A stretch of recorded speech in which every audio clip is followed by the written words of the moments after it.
All right, hello and welcome back, you absolute losers.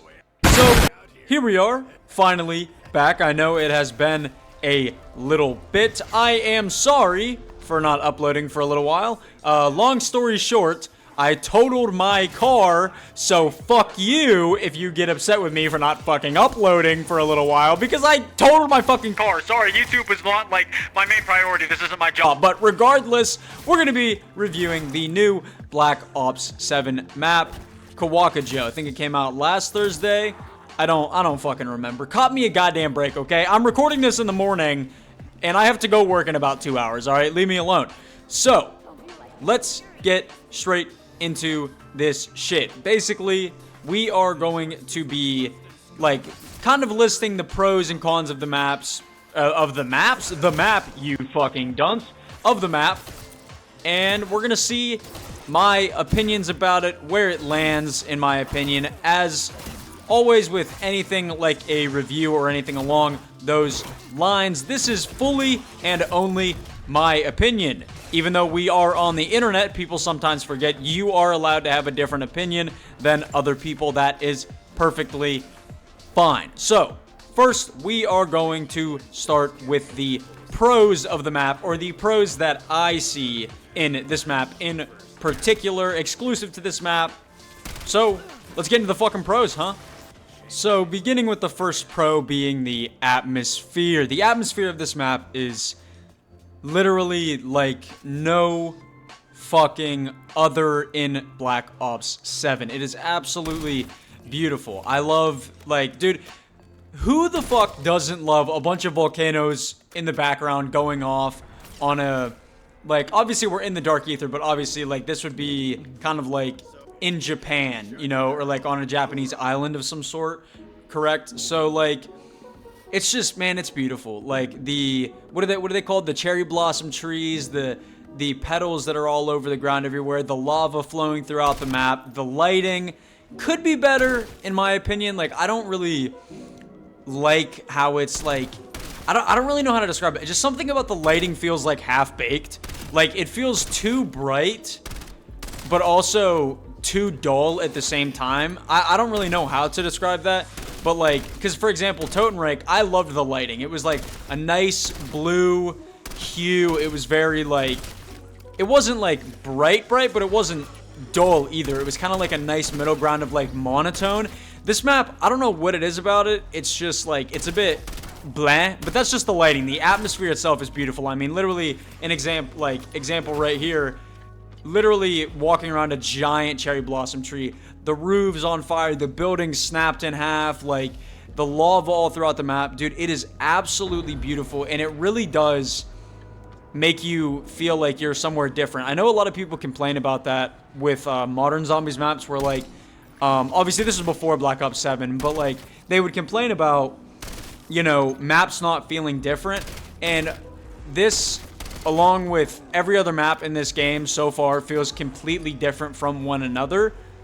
And that's precisely one of the things I love about it. Like, dude, if you were to, like, pick, I don't know, like, a still shot of this map compared to every other Black Ops 7 map, you could point out and be like, oh yeah, that one's Kowakujo, because it has volcanoes, it has lava, it has cherry blossom trees. And the Japanese just vibe to it is absolutely amazing. I know a lot of people love that in general, like, Japanese culture and the Japanese, like, vibe of, like, areas is just absolutely amazing. It's beautiful, and I don't know, man, just all around the atmosphere is really, really fucking good. So, like, if you love atmosphere in a map, you will love this map. Like, this map has tons of atmosphere, just not even just about the, like, geometry, but also the things around the map. Like, the story that the map tells with just its environment is really heavy with this map, and that is one of the biggest pros that I just have with it in general.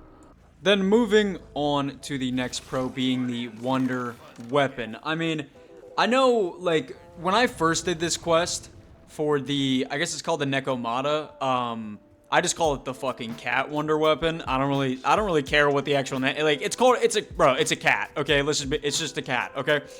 When I first did this quest, genuinely made me, I can't say that on YouTube, but let's just say it made me want to not be around anymore. Let's just say maybe not want to play this map anymore. How about that?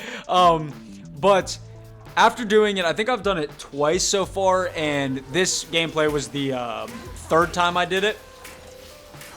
It's a really fun quest, and once you get it down, oh my lord, it is so fucking easy to get this wonder weapon once you get it down. I mean, literally, is it annoying that you need to buy PhD to get it? Yeah, a little bit. I personally do not like having to get perks, and you need death perception too. Well, you don't need death perception. Like, I presume you could probably learn where all the boards are in all the locations to not, you know, step on them and snag that fucker. However, for the average person, they're gonna need both perks. You definitely at least need PhD to get it. I don't like that per se, but the quest is very, very fucking simple. Like, you just need 3 things, craft something, knock him down, or maybe it's a her, I don't know. Knock the cat down from its cage, toss it in the lava, and then you go kill zombies in different locations, hope you can find the footprints. And I know a lot of people were like very frustrated, like, oh, the footprints are so annoying to do. Dude, like, they're so easy. Maybe it's just me, but they are so easy to find where they are. It's like, okay, right here, so they're probably right here. Right here, so they're probably right here. And you just go and go and go.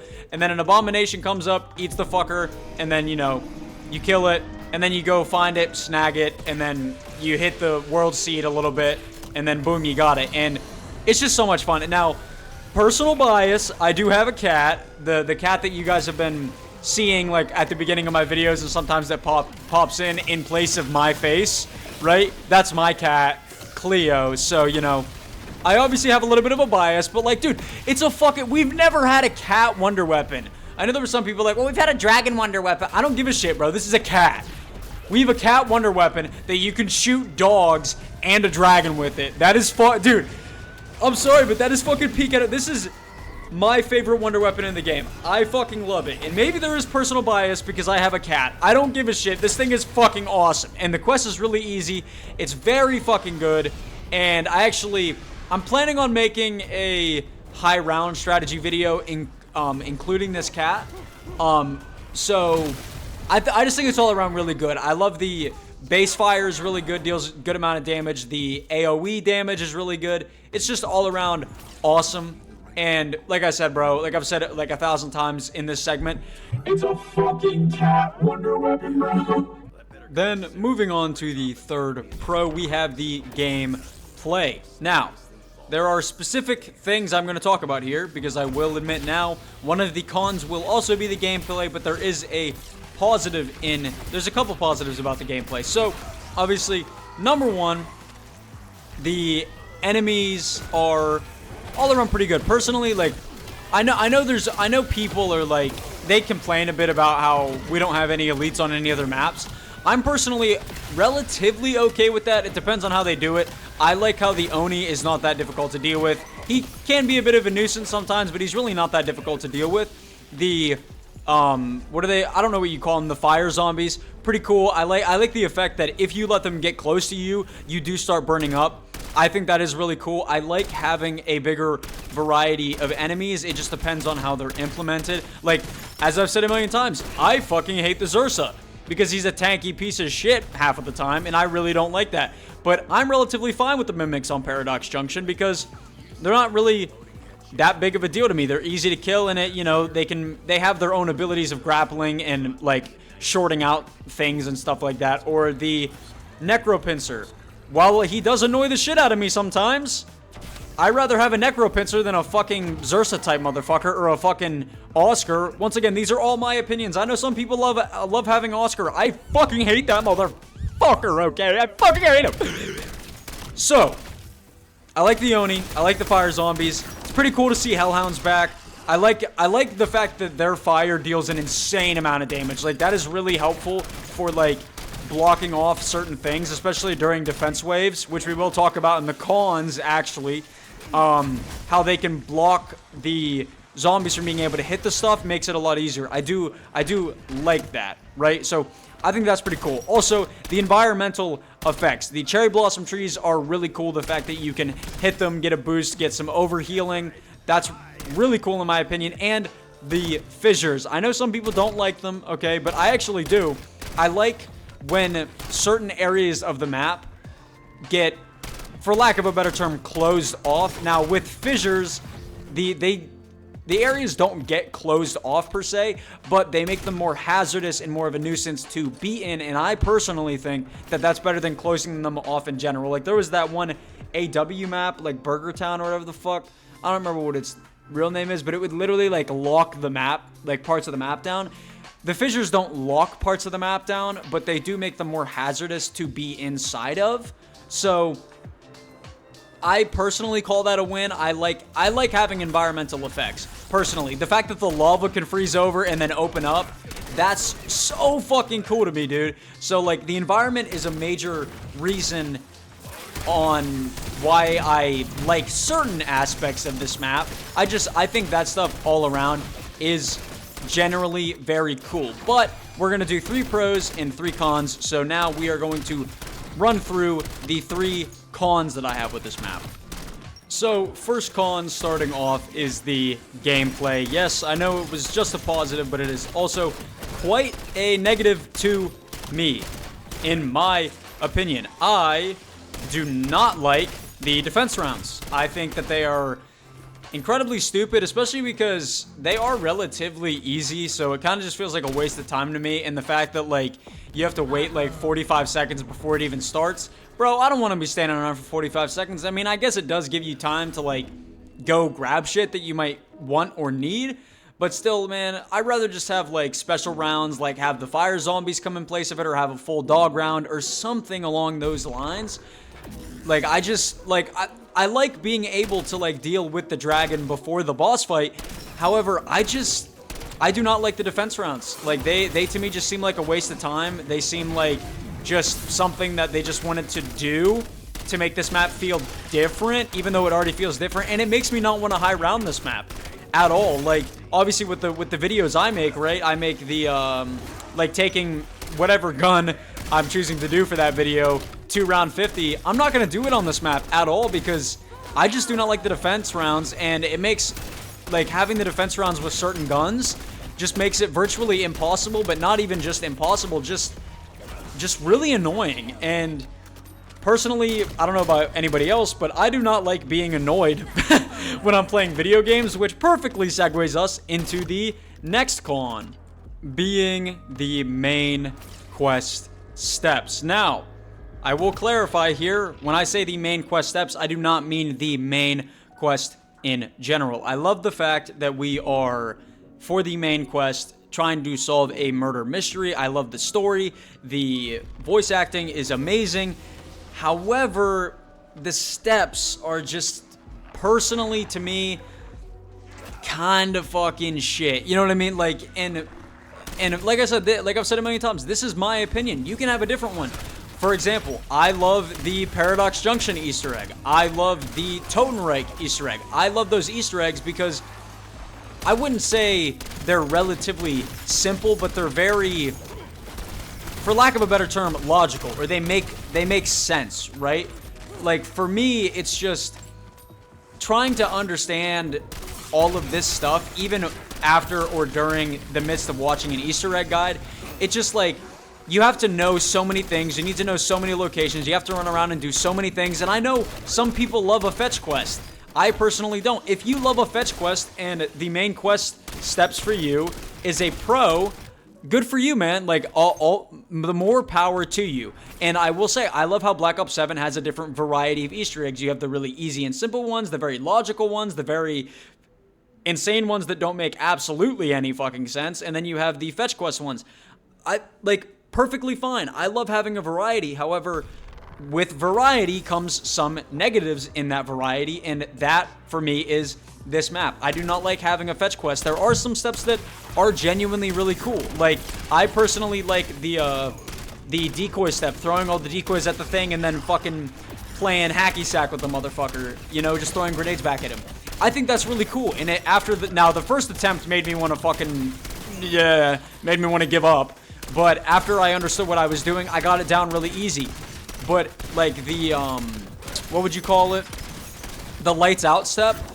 That is so dumb. Like, I think if if there's an Easter egg step that you need a solver to really understand how to do, or to make it significantly easier on the average person, it's not a good Easter egg step. Like, especially because, like, 95% of people don't understand how to play that, right? And then the chasing around the mask, just a good example of, like, unnecessary fetch quest. And then, I don't know if it's just a bug, but with the Simon Says step, like, with the masks, the amount of times that I would do it in the correct order and it would still say I failed was exorbitantly high, causing me to go to a very high round during the boss fight, which was completely unnecessary and it should not have taken that long. That might just be a bug, I don't know. But running around, doing all these different things, having to grab all these other things, personally, for me, is not what I find fun in an Easter egg step. Like I said, the storytelling is amazing, the voice acting is amazing, the boss fight is cool, but it's just the steps, man, the fetch quest of it all. I personally do not like it. So, let's get on to the next con. So, the third and final con is the map layout. Now, I'm not really someone who exactly knows what type of map layout I prefer, but whatever it is, it's not this one. You know, like, I don't really know how to describe the map layout, besides it kind of just, like, if I had a screenshot of the map layout, which I probably could go find one on the internet, but I'm not going to because I'm fucking lazy and I have to go to work in approximately the next hour. So, caught me a goddamn break, okay? Jesus fuck. I just don't like it. Like, I don't know how to describe it because, like, for example, Totenreich is basically a circle with an island in the middle. Paradox Junction is literally just Nuketown with an extra fucking little bit, you know what I mean? Ashes of the Damned is basically just a really big oval that you drive around in, and then Astra Malorum, I don't even really know. I've played that map like 4 times maybe. I really don't know because I do not fucking like that map. But the layout of this map, I just don't like it. It feels a little too janky and thrown together, and maybe that's the way they meant for it to feel because there's a volcano, there's fissures, there's lava running throughout the map. Maybe it's supposed to feel that way.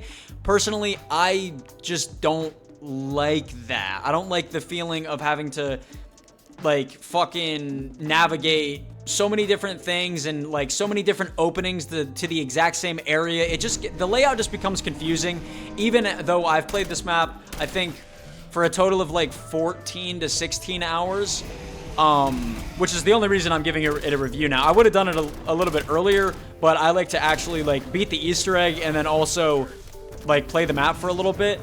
And still, even after that long, and I'm still going to continue to play the map, just probably not for videos, I just still do not like the layout. There's too many openings to the exact same area, like, all the different places that look kind of the same sometimes, like, some of the buildings, like, they're destroyed and stuff like that, but they look the same. So it just gets really confusing, and you know, maybe it's a skill issue, maybe it's personal error, maybe I just need to play the map more, maybe that is, but personally, whatever it is about this layout, I just do not like it. But, as always, with all that being said, I do truly appreciate you coming out and spending a little bit of your time with me today. I do truly appreciate it, and my total final overall score for Black Ops 7's Kowakujo is going to be a solid 8 out of 10. Totenreich was a 9 out of 10. This map is going to get an 8 out of 10. I still personally like Totenreich significantly more than this map. Well, not significant. It's 1 point more, but 1 point more can make a difference. All right. So, but personally, it's an 8 out of 10. It is still a fantastic map with a fantastic story, amazing environment, pretty decent gameplay. Also some negatives to that gameplay, but there's also some positives to the gameplay. The storytelling, like, it's really good with some, you know, caveats, like with every map. It's not as bad as a Astra Malorum. It's not as bad as an Ashes of the Damned. Once again, these are my opinions. I know that there's a lot of people who love those 2 maps. I do not, right? But all around, it could have been a little bit better if they would have just adjusted the layout a little bit, made the Easter egg steps not so fetch questy. I think I would enjoy this map a lot more, and it might top Totenreich for Black Ops 7 for me. But that is enough yapping from me. This is probably one of the longest videos that I have ever made, at least in the new style that I do editing, not like, you know, live commentary. But like I said, as always, appreciate you coming out, spending a little bit of your time with me today. I do truly appreciate it. And yeah, hope you guys have a fucking good one.